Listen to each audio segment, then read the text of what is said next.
Thank you all for coming out and joining us today. For those of you who I have not met, my name is Michelle White. I'm here with CHC. I work in the Community Connections Group, and we're delighted to have you at our kickoff meeting for the outreach team this year. So you'll be hearing more both from Rosalie, our Executive Director, and from Lauren Sims, our outreach team lead, about the outreach team. But let me turn the microphone over to Rosalie, and she'd like to say some welcoming comments. Oops, to Cindy first, who's going to talk about CHC. So hi, welcome. My name is Cindy Lopez, and I'm the Director of Community Connections here at CHC. And we have a whole slew, if you don't know, we have a whole slew of community education events coming up September through June. So check out the website. And also, Michelle, could you hold up one of those brochures back there? There's a bunch of our brochures on the table that's a print piece of, so you can see what's coming. So I just wanted to say a little bit about CHC. How many people here are familiar with CHC? Great. I'm going to make this fast. So CHC has been here in our community for about 65 years, and we're all about kids, children, teens, young adults.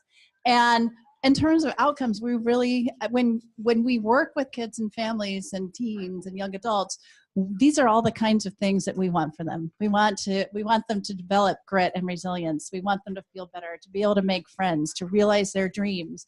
So we believe in that, in each child and the promise and potential of each child, and that's what we want to bring about. It's a lofty goal, and we're really thrilled that we get to be a part of families' journeys. Our vision, as I said, we believe in the promise and potential of every child, teen, and young adult. And we're really, in order to make that happen, we are all about removing barriers. So barriers with regard to location, language, and ability to pay. So we have actually our kind of hub here in Palo Alto. We also have a South Bay campus now, and we have a clinic down there, and we also do some work in East Palo Alto, part of our Ravenswood initiative. So we're in terms of location, getting out to people more and more. We also have in our South Bay location especially, but also here, Spanish-speaking, some Mandarin-speaking clinicians who work with families. And we also are able to provide some financial assistance for families who need it, so that they can have access to the resources they need. We look at the whole child. So it's not just about whatever their struggles are, but looking at the whole child, their academic skills, helping them learn how to learn, their mental health and wellness, and also their physical development. And our 4 areas of excellence: ADHD, learning differences such as dyslexia, and anxiety and depression, and autism are 4 areas of excellence.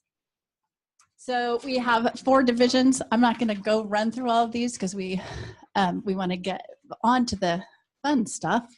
But we have a clinic made up of clinicians, psychologists, psychiatrists, speech and language therapists, all kinds of clinicians who see kids and families. Community Connections, which is part of what you're experiencing today, and our outreach team is part of Community Connections. And we have 2 schools. One is a private pay tuition-based school for kids with learning differences, learning and attention challenges like dyslexia and ADHD. And also Esther B. Clark, or EBC as we call it, for kids who have more emotional and behavioral kinds of issues, and that's a non-public school. If you want to learn any more about any of these, you can talk to any one of us afterwards.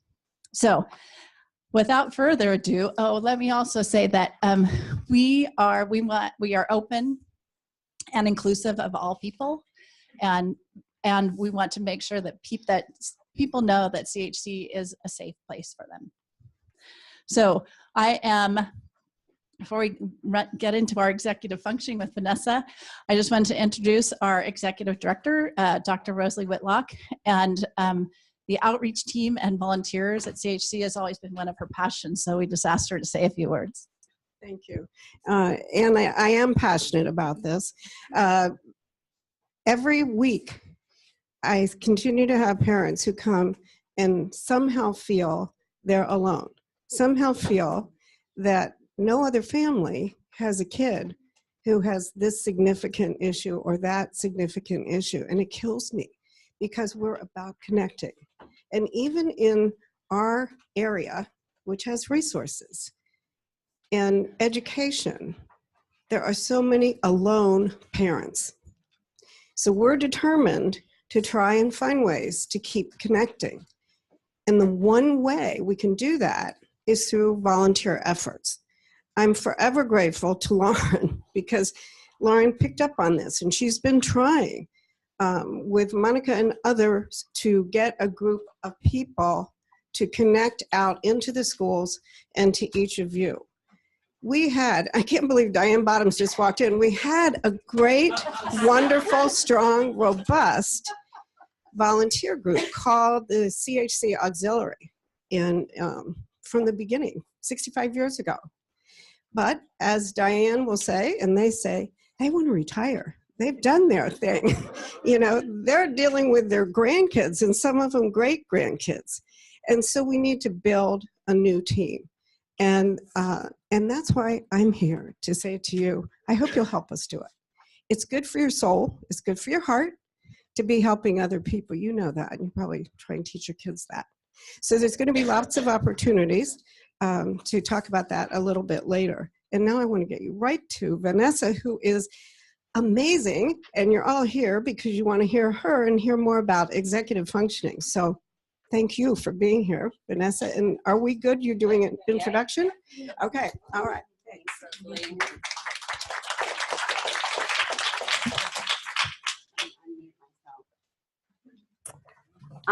So yeah, thank you. Can everyone hear me? Yeah? Okay, let me know if you need me to be louder or quieter. So like Rosalie said, my name is Vanessa. I am just honored to be here. I see some familiar faces in the room, which is always fun. So you guys have heard my shtick before. Hopefully I don't bore you too much. We're taking a little bit of a different angle today. This is my passion. I just feel like this is the perfect time of year for us to be discussing how you can support your students with the school year kicking off by incorporating the coach approach into your parenting. A little background on me before we dive in. I myself am a new parent. I have a 7-month-old at home. And so I'm really grateful for this opportunity to get out and out of mommy mode for a little bit, especially because we're sleep training this week. So my husband is home with her right now doing that, which is a nice break, as many of you know, all of you probably. And, I'm stepping away this year from my one-on-one coaching to be with her. But a part of that decision is because I feel like I'm up against, as an executive function coach, I'm up against a system that I felt like I was a Band-Aid on a gushing wound. And what I really found is it's the parents and our educators, our teachers, that can help teach our students these executive functions day in and day out. And me coming in once a week might have been supportive, but it wasn't what was fully needed. And so my passion really is empowering you as parents to connect with your students and take on this partnership and this coach approach with them. So that's what I'm going to be going over today. We're going to be defining executive function briefly because I know a lot of you have probably heard what executive functions are, but I want to make sure we're all on the same page. Then we'll go into what is the coach approach. And from there, what does that kind of mean for you guys on a day-to-day basis? I definitely want this to be interactive, ask questions throughout. I'm confirming that I have like 45 minutes to an hour. Is that accurate still? Okay, cool. I should start my timer. Model good executive functioning. Maybe my watch isn't gonna work though, hold on. So with that, any questions about me before we dive in? Okay, cool. Oh, I should also mention that I was brought into this space because I myself have ADD. So that's kind of where I started. I have ADD, generalized anxiety disorder. You'll see me wearing my brain outside of my body a lot with paper and timers and that sort of thing. And I became a coach out of my own experience with coaching. I saw the success and the effectiveness of it. My husband and I went to a premarital coach instead of a counselor because that was less intimidating for him. And it ended up being life-changing for me as well, for both of us, but I mean, as a profession for me. So that's kind of very briefly my background. Okay, so defining executive functions. Basically, executive functions are a set of mental processes that allow us to be efficient learners, thinkers, and actors. What that means is kind of the analogy I like to use, or the metaphor, is that our executive functions are like the CEO, or like the conductor of the brain, right? So they're kind of helping us from the time we wake up until the time we go to sleep. They are how we do everything. So one little takeaway for you guys is that, you know, you have an opportunity to help your students' executive functions grow in everything they do. I mean, if you think about it, I didn't take I have a poll of how old everyone's students are, but I don't know in person of those that have shown up how old everyone's students are. Why don't I get a show of hands? Under 5. Okay, a couple. Let's do elementary. Okay, middle school. Okay, high school. College. What about like transition age? Okay, post-college, anyone? Okay. We count ourselves. Yeah. Me. Yeah, and that's a great point, right? We're always all working on our executive functions, and with neuroplasticity, our brains are always changing and evolving, and so there's always room for improvement. Our executive functions, I'll get into specifically what they are, but I want you guys, if you have to leave right now and there's one takeaway, I want you guys to take away that your executive functions aren't done developing until you're 25 to 30 years old. Okay, I'm 31, so mine just finished developing, and I have ADD, so like I probably am a little bit delayed, probably like 3-ish years in my executive functions, so that's why you see me kind of still all over the place, right? Twitching here and there. No, I'm just kidding. But that's the important takeaway here, is that we have to be that support for our students to a degree, but it's that fine line, right? And elementary school, like preschool supports, are going to look very different than your elementary, middle school, high school, college, post-college. So it is that fine balancing act, and everyone's needs are so variable. So I understand why many parents are pulling their hairs out trying to figure this out. Do I need to do anything? Hello? Okay, so basically the other piece I want to mention here is they primarily take place in your prefrontal cortex. So if you kind of use Dr. Siegel's hand model for the brain, you have the brain stem and the limbic system here, and then you have the prefrontal, the cortex on top here. And what you're doing here, this is kind of those automatic, that fight or flight responses, that emotional brain down here. And the prefrontal cortex helps communicate to that lower brain, right? So we have this like higher level reasoning up here. And so what's going on a lot of times in all of our students is, because their executive functions aren't done developing, they're walking around with their lids flipped all the time. They're in that very reactive state, right?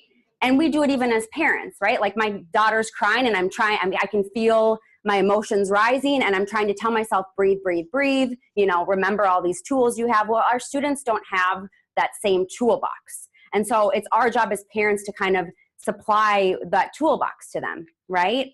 But the challenge that you guys see is, okay, my student doesn't want to listen to me, right? I'm not like cool or whatever, or they don't have the attention span.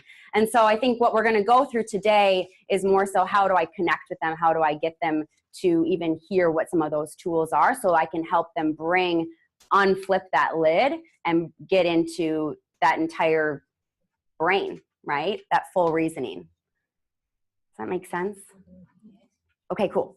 So your executive functions, like I said, they help you manage yourself from when you wake until when you go to sleep.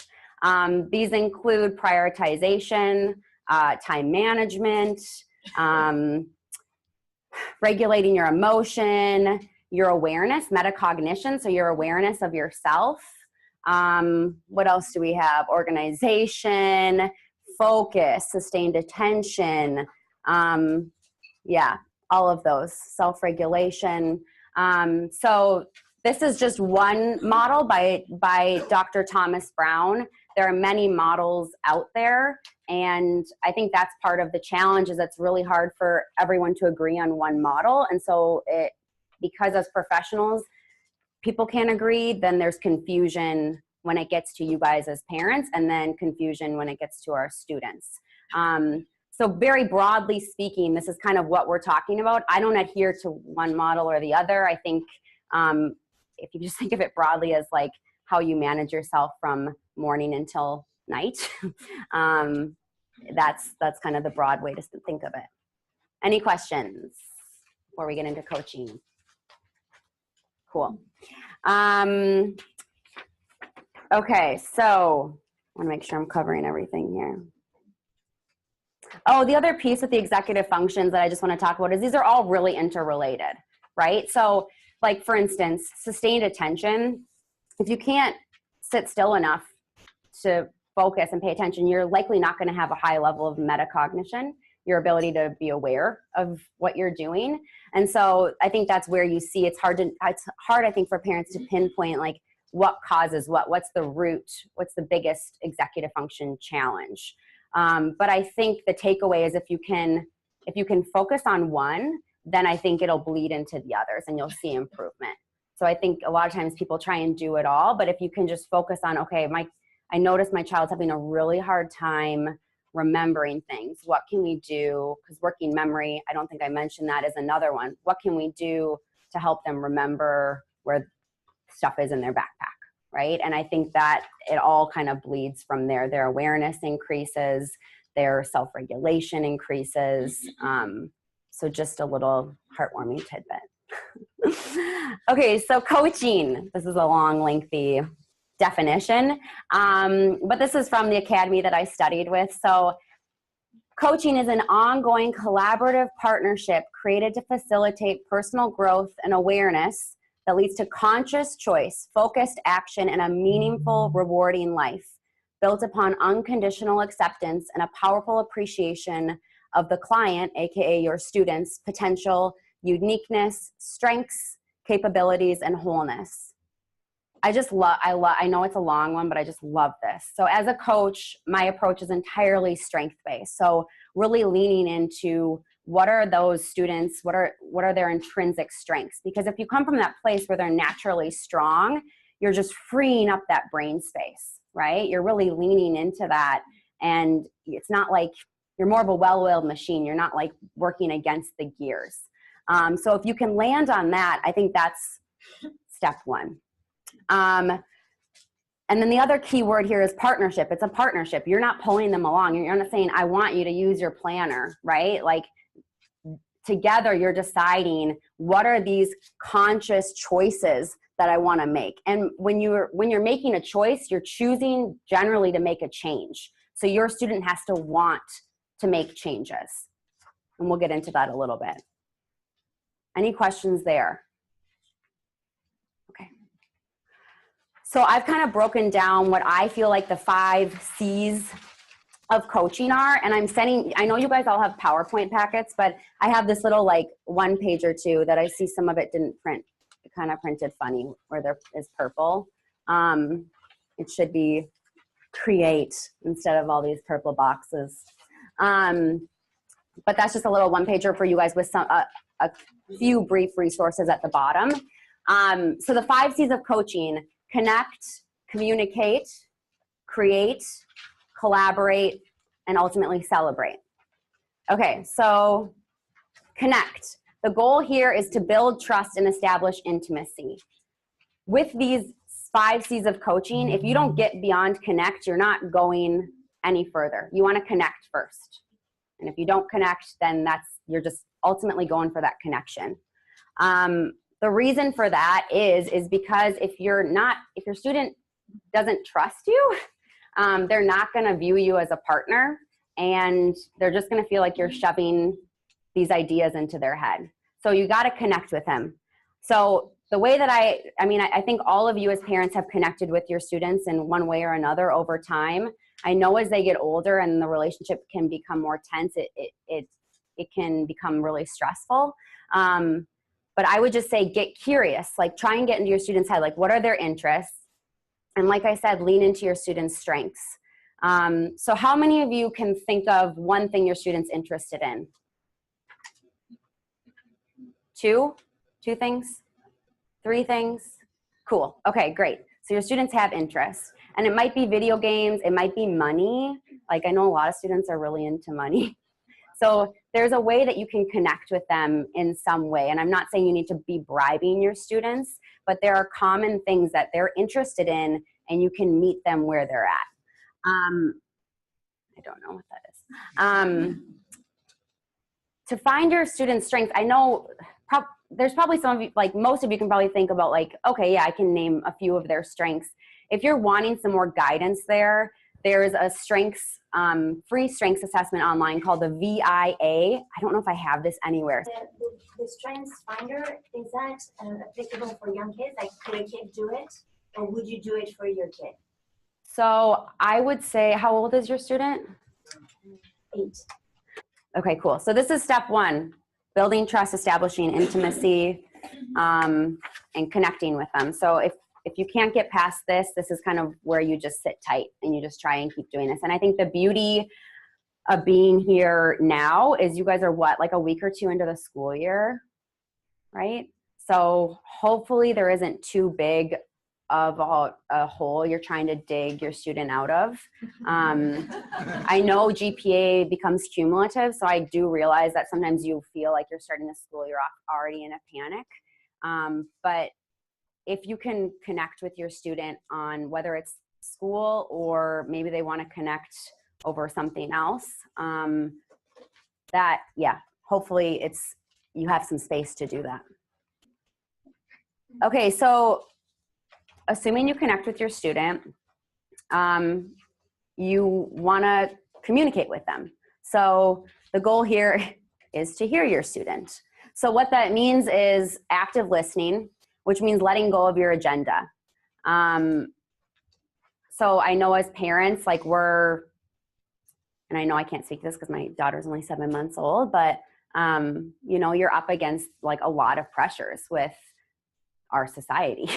And, you know, it comes from like working world down to college, all the way down to, you know, I know I used to work with 4-year-olds that had seen math tutors. So I totally get that pressure is really real. And as parents, you feel that. And even if you're not the ones pushing that pressure, like I have a lot of students that, you know, we see it unfortunately, even in the suicide rates here, like the parents aren't necessarily the ones putting the pressures on their students, but the students feel it amidst one another, right? There's that ranking. And so I think if you can allow them, you know, let go of whatever your agenda is and just hear them and connect with them. And if they're the ones feeling that pressure, you know, just be with them in that, right? I think what's so important to remember in all this is students want to do well, even those that seemed cut off from the world and stuck in a room, you know, a dark room playing their video games. That's just their coping mechanism, right? So students want to be heard. They want to feel connected with. I mean, it's a very human thing to want to feel connection and to want to be heard.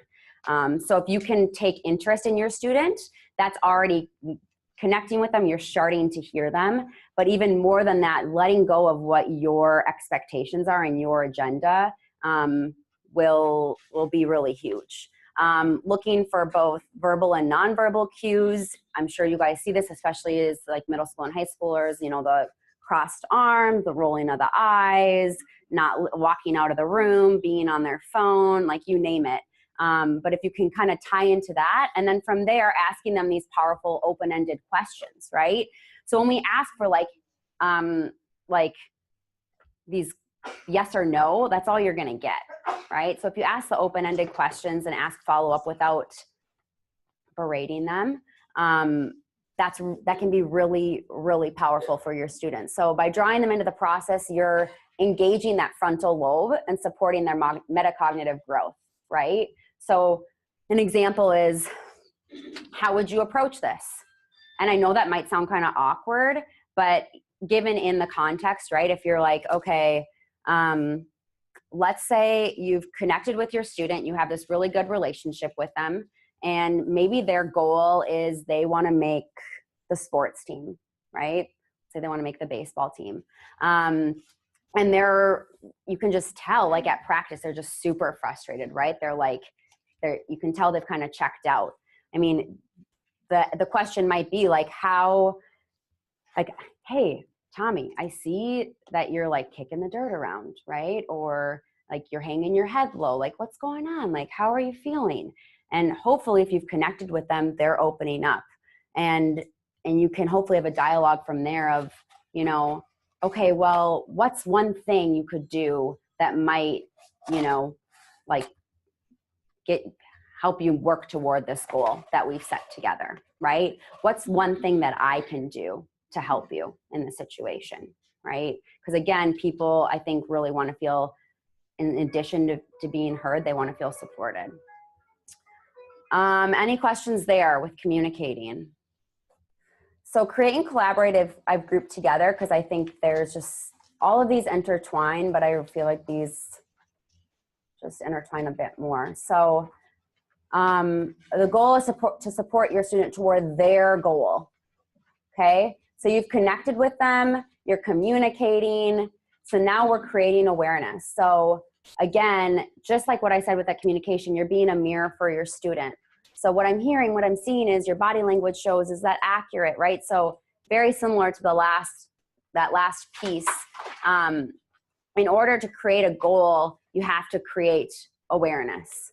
And so I think what's important to remember is our students, because they're so frequently in that fight or flight, they're not able to understand, they're not able to be in their body and understand what's really going on and what they're feeling, right? So if you can be a mirror to them without being judgy, I think that's really a huge gift that you can give them, because they're just, again, their brain isn't quite there, and then we're in a world that's so overstimulated and our tools are so greatly abused, our technology tools, that I think it's just really hard for them to come down into that body and be better aware of what they're feeling, what they're thinking. So if you can help be that mirror, that's huge.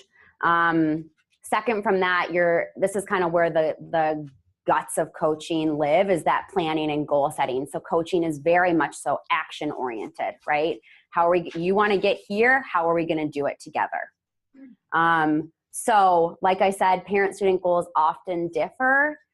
You want to see your student be successful in XYZ, they view success in a different way, maybe.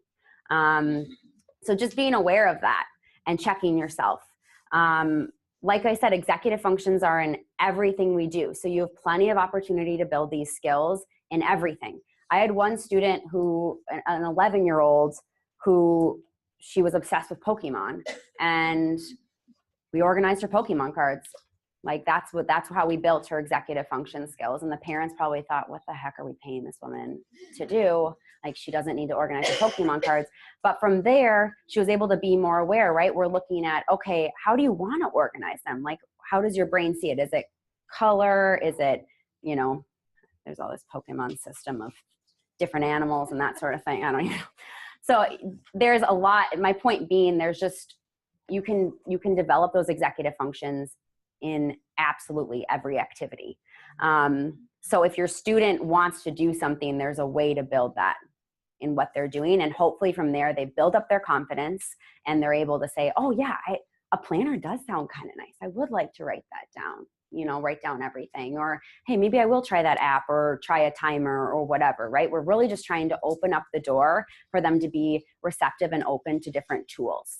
And I think this is where it's really hard as a parent, right? Because we have to get them to connect, we have to connect with them, and we have to communicate and get them open to all of this, and we have to let them lead the way. But then once they're ready to say hey, I want to try a planner, you have to be ready with all these tools, right? Because you do have to be, because their executive functions aren't done developing until 25 or 30, you do have to be part of their prefrontal cortex as they go through school. And that's really hard, I think, for parents to hear, because they want to be like, why can't my student do this, right? Like they need to be ready to do this in college, right? But your role is to get them to this place where they're aware and they have this kind of toolbox ready, that they know that they can come to you when stuff, doesn't go as planned, and that together you'll problem solve it, right? So they learn to advocate for themselves, which allows them to ultimately act more independently, right? So I understand as parents, it can be really frustrating because you can't shove all these strategies in their face. You have to kind of wait for them to somewhat be open to it, and then you're planting these seeds, right? Yeah. Yeah. One thing, my son begged for a whiteboard, a giant. Yeah. And because I feel like he gets flooded with all the things he wants to do. And what I noticed was it was blank right now, because what he does is he starts to think about what his goals are and he writes it on the whiteboard. Mm-hmm. He does it deliberately and slowly Mm-hmm. over time. Mm-hmm. So right now it's blank. Yeah. So I think what I'll notice hopefully in the next few weeks is he'll start putting it down, because I think he's overwhelmed right now by all the things coming at him. Yeah. Do you think he'll use it? Has he used it in the past? Yeah, no, he just did it on his own. That's so cool. Yeah, he's in high school. But Yeah. I think listening to you, I think that's his way of, instead of being overwhelmed by everything, write down what are the things he's trying to achieve. Totally. And in the past, I've given talks on strategies for planning, strategies for focus. And I think some of you have heard that. I think the reason I wanted to back it up is because I think if you have all these strategies, that's great. But I think if you can't connect with your student, it's really hard to just shove a whiteboard in their face and say, use it, right? But a huge piece of this is helping your student to wear their brain outside of their body, right? You guys do it. You probably have your lists and I know a lot of people will star the important emails in their inbox that they need to go back to read or answer. You have your calendars that are maybe electronic and paper, or one or the other. So you guys are doing it, but we don't have a consistent place in our society that teaches our students and models this, right? So your role as parents is to model what you're doing, so that your students see like, oh, this isn't just like extra work, right? Everyone is doing this, but we just don't see it. It's behind closed doors. To some degree, everyone does something like that. So the more you can free up that brain space, the clearer their mind is, and they'll be able to focus more and tap into these executive functions. Because again, they are flooded, they are overstimulated, especially at the beginning of the year. I think, we start to see 2-3 weeks in, those first tests are starting in the projects, and you can start to see the overwhelm start. There was a question. Yeah. So I came to your talk last Yeah. year, and I love the contract, and I have a high schooler. And Yeah. we applied a lot of what you said, and I'm back for like How'd it go? bits I missed. Yeah. A lot of it went very well, and some of it is rearing its head right now at the start of 10th grade for my son, in that he kind of refuses because nobody else is writing in their agenda, and nobody else is using like whiteboards, or like in the He doesn't see it, mind, yeah. He doesn't, like you just said. Yeah. He doesn't see it. Like I try to point out that I can't remember everything. I use a calendar. Yeah. I write lists. That's what I do to cope. But he's kind of at this stage where he doesn't want to do what I know will make it easier for him. Of course. And that's the challenge. I think that I would love either ideas, suggestions, or their apps, or because he's already 2 assignments behind, because even though we're 3 weeks in, he took a photo of it. That's his method. But then his battery died, and There's always hiccups. I know. And it's already a week later. I know. And it's like cyclical. His way's not working. So Yeah. I asked him what's his way, and Yeah. he wants to take photos, but his way's not working. Yeah. How do I make him do something else? Yeah, you can't make him, sorry. I think in that regard, I think offering choices, right? So, hey, I heard about these 3. Maybe one of them you've tried, maybe not, right? One of the resources that I highly recommend that it's in the back of the PowerPoint is the SOAR workbook. It's on Amazon for 20 bucks. And so for parents that feel like, okay, I just need more options, I think this SOAR workbook, if I could have every parent and student go through this, I feel like our society would just be a lot calmer, it's not mindfulness based, it's all executive function based, but they just released an app. It's like $100 or something. So I was going to get it and I was like, I don't know, that's a lot. So I feel like this workbook for 20 bucks, you know, it's a nice little tool to have in your back pocket, and maybe you guys go through it together.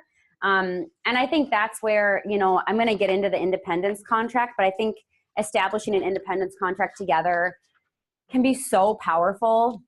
And then hopefully they're motivated to do it. Ideally, you want that intrinsic motivation, right? I want to do well in school, but you don't always have that. Like, how many of you, like, you don't always want to go to work, but you do, and you're like, okay, thank goodness I get paid to do this, right? Like, we're a reward-based society. I know there's such like contradicting research on like, are rewards effective, blah, blah, blah. But it's like, we like rewards.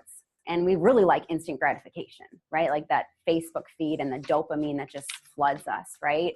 So when dopamine hits us, which is when you get a reward, it lights up the brain. And for those of us with ADD, which is majority of our society at this point, has some sort of attention deficit or challenge, like it feels good and it allows our brain to just, it opens up the brain for learning, right? So leaning into rewards that you guys decide on, and it doesn't have to be necessarily grade-based, but leaning into those rewards might help. And it really does need to be not rewards that you put into place, but ones that they deem to be valuable, which again, money usually does work, but I don't know who's first. I'm sorry. How do you keep them motivated? Like my daughter, she picked out a planner, started writing in the planner. We're in the 3rd week of school. Last week, she was color coding things, and then I noticed, I said, hey, great job, this is working really well. Some of the things are not working well, but this is really working well. She said, oh, I forgot to write this one thing in my planner. I said, okay, just grab a pen and write it down. I said, no, it's not the right color. Yeah. So I said, okay, well, maybe you can write it down, otherwise you'll forget. No, it's not the right color. And she walked away. And she forgot. And of course she forgot. And so the next day, I said, well, you know, this is working really well, but, you know, choices, like when you give something priority, like maybe writing it down was a bigger priority than the color that it was in. But then after that, we haven't written on the plan. Oh, crap. Okay. So then maybe I should have said that. Yeah. No, I think you're right. So, okay. In that situation, I think, so her daughter has this great system that she's developed with color coding, and then she was like trying to coach her around, well, and help her reflect and say maybe it was more important to just write it down versus have it in the perfect color, right? Because her daughter ended up forgetting. So I'm I think I get into this on one slide. I'm a huge proponent for learning from your failures, and even having, really though, I mean, I think it's how all of us learn best. So celebrating failures in a weird way, like having a failure wall with Post-its at your house, could be an interesting method, so that she doesn't put up that block, you know, because it does, yeah, I can totally see where she's at, where it's like, and with ADD too, I don't know if she's diagnosed, but with ADD, we get that perfectionistic tendency. So if a child's on Ritalin, Yeah. and low dose, but most of the time on weekends and non-structured times they are not on Ritalin. So the way you coach them isn't the same. They're different kids when they're on Ritalin. I know. So the question was about medication. When they're on meds versus off meds, do you approach them in the same way? And being off meds like on the weekends, which a lot of people do, yeah, and over the summers and stuff. No, I don't think you do. I think you coach. I mean, I think that the framework is the same, but I think when they're off meds, they're aware that they're off meds, I assume, right? It's not like you're like blending the meds into a smoothie. Okay, drugging your child. No, I'm just kidding. So they're off meds. They're aware. I would say then you're just kind of outlining that, right? Like, hey, it's the weekend. You're going to have more supports for them when they're off meds. You're going to have to just be a little bit more hands-on and being a little bit more of that brain outside of their body for them. Yeah. You know, it's a lot of work. How do you celebrate a failure when they're like, oh, you're just showing it, you know, you're showing me, it's looking at me, patronizing me in my face. I'm to the 14-year-old. But if you're if you're not trying, you're not coming from that lens of patronize. Yeah. So I would say if you start from that positive place of like, this is amazing that you came up with a system and the color coding's clearly working for you, right? What do you think? I noticed, like, you know, I'm sure it feels really crappy to like forget this, especially after you remembered and thought you would remember. I can imagine it doesn't feel good and there are repercussions. Like, what do you think you could do next time to avoid this, right? Because clearly this isn't something that you want to repeat, I would imagine, right? Or you could even ask that. I know it's a closed-ended question, but is this something that you want to repeat, right?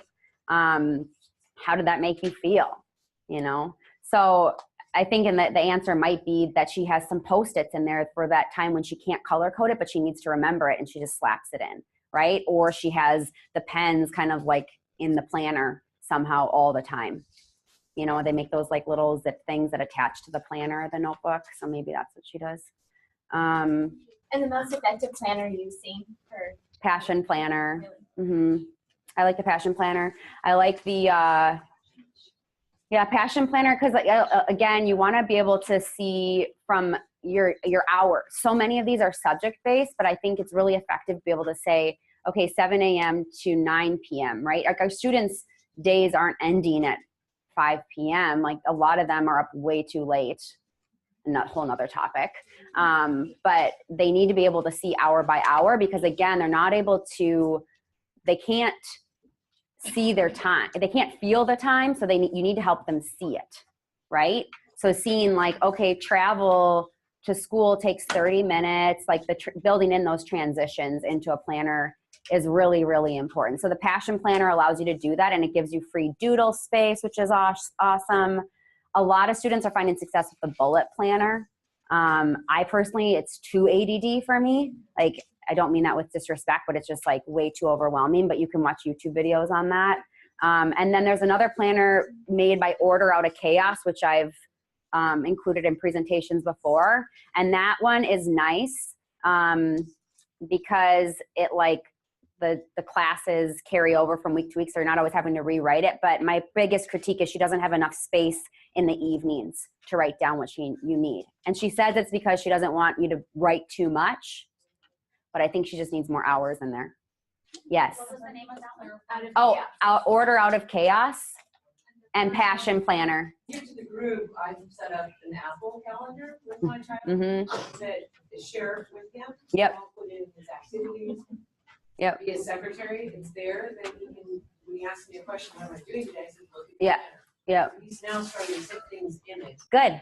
One color, one for what he's committed to, one color for what is a potential thing for him to do, and one for his assignments. He does. That's awesome.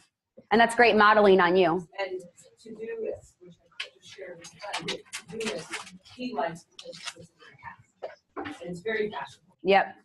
That's great. So, Yeah, I'm all about families establishing some sort of system that works throughout the entire family for consistency. Okay, so part of making these goals with your students, making them SMART goals. So how many of you have heard this acronym? SMART? Okay, so that means specific, measurable, attainable, realistic, and time-bound. So when a student says, I want to do well, okay, I need it to be more specific. I need it to be all those things, right? So I would like to get at least B's this semester. Great, that's a SMART goal. Then you got to break it down. How are you going to do that, right? So together you're establishing how you do that, which I can get into more with the independence contract very quickly. Part of this collaboration is managing progress and accountability. This is huge. So remembering progress is not linear. It's going to kind of be like one step forward, two steps back very often. Asking your student how they want to be supported instead of assuming. Remembering that supports vary by age. And then also remembering that it takes time for new habits to ingrain. So on average, it takes 33 to 66 days for you to establish a new habit. 33 if it's easier, right? If you're really, really wanting to do it. 66 if it's not quite as sticky.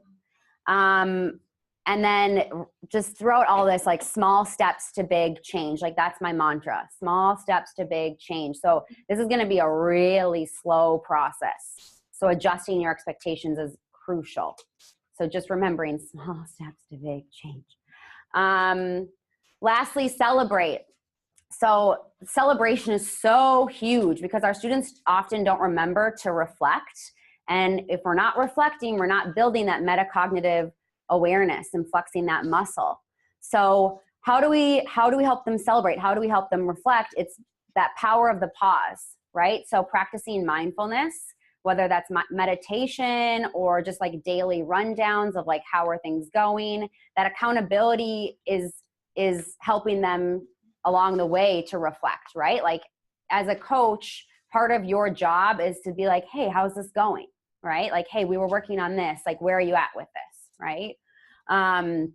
So when we're mindful, just with like neuroplasticity, we're rewiring the brain and improving all of those executive functions. Maintaining that experimental lens. So I think as parents, we often get like discouraged because this isn't working, that isn't working, or it worked for a second and now it's not. So just remembering that all of this is just a big experiment and keeping that like lighthearted nature about it. I know it becomes really, really difficult when you're seeing C's and D's on that transcript, but just remembering that, there's so much more to life than those grades. And I think we see it with the suicides around here. It's just not important compared to the big picture. So you're wanting to ultimately raise independent children who can advocate for themselves. Like that is the bottom line.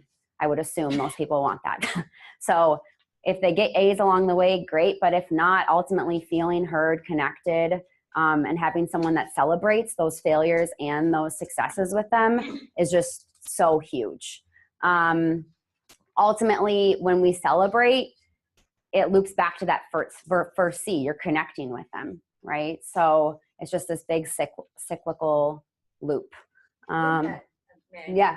I think that adjusting the expectations is really important when we have teenage brains, when we have medicated, non-medicated brains. Mm-hmm. Last year, my girls, we got in a bad car accident, they had concussions. I think we have, as parents, have to remember, like our expectations have to be flexible. Totally. And on ourselves. Totally. As well. Yep. So before Michelle steals my mic, running away from her. So now what? Okay. You have this, like the basics of the coach approach, but you're like, well, crap. Okay. I'm going to connect with my student. Number one, right? I'm going to connect with them. What else can I do? You have the independence contract, an example of one in your handouts. You have the wheel of life, and the executive function wheel. These two activities I use with clients in addition to the VIA character strengths in order to get a pulse of how is my student feeling about their executive functions. So they're rating it on a scale of 1 to 10, their satisfaction, not what you're telling them, not what the world's telling them, how they feel about their impulsivity, right? They might freaking love that they climb walls. They probably don't love that they get suspended for it, but they might love that. And so then it's your job to help them find a constructive outlet for climbing walls, like rock climbing, right? So filling out these wheels, the wheel of life is just kind of general areas of their life, I think can just give you some insight. And then it gives you these executive functions are really hard to measure, right? So it gives you some way of measuring them. I usually have students do this every like 3-ish months and see like, how are you feeling? And you can do them with them. Sometimes it's interesting too for parents to fill out how they feel about their student, because sometimes you don't notice how you're feeling over time. And then to do it like 3 months later. Like I said, the SOAR book or app might be good. Hiring an executive function coach might be just like that perfect addition that you need. I've supplied you guys with a long list of local and virtual resources for coaches and EF support. So that might be what you need in addition to taking on this coach approach. Sometimes you just, especially with the middle schoolers and high schoolers, sometimes you just need that fresh perspective to kind of be stuck in there and reduce the tension. And that's okay. That doesn't mean that you're a failure. If you can afford that, I think it's a huge, huge plus for everyone. You guys, everyone learns. Ultimately, remembering to put on your oxygen mask first and model healthy habits, like having your calendar in place, making sure you're taking care of yourself physiologically. If your student sees that you're not staying well hydrated and you're not prioritizing your mental health, why should they? So really doing that for yourself and helping your family to do that as well. I mean, my whole approach is surrounded around healthy habits. So clean eating, diet, water, sleep, like just the basics. All these apps help, but really just drilling into just really those basic, like support your brain. What you're doing for your brain either hurts you or helps you, right? So if you look at it like that, it becomes pretty easy to see what's a good and bad decision. And then ultimately just hang out with your kid, like just being with them. I think there's just not, it's hard because there's just not enough hours in the day. So you guys also have in there, before I forget, you have a list of helpful text based on executive function. I'm going to be real with you. I've been in mommy mode for like a year now, and so it's not totally up to date. That stuff is always changing, so I can't be honest or I can't be clear if some of those have been discontinued. And I'm sure I've been seeing articles come in and I'm like, oh, I got to add that to my list, and it just has not happened. So I have not prioritized that, and I apologize, but hopefully it's a good starting point for you. So here's this independence contract template. I cannot take credit for this. This is one of my clients. I suggested that they do it, and then they did it, and I stole it.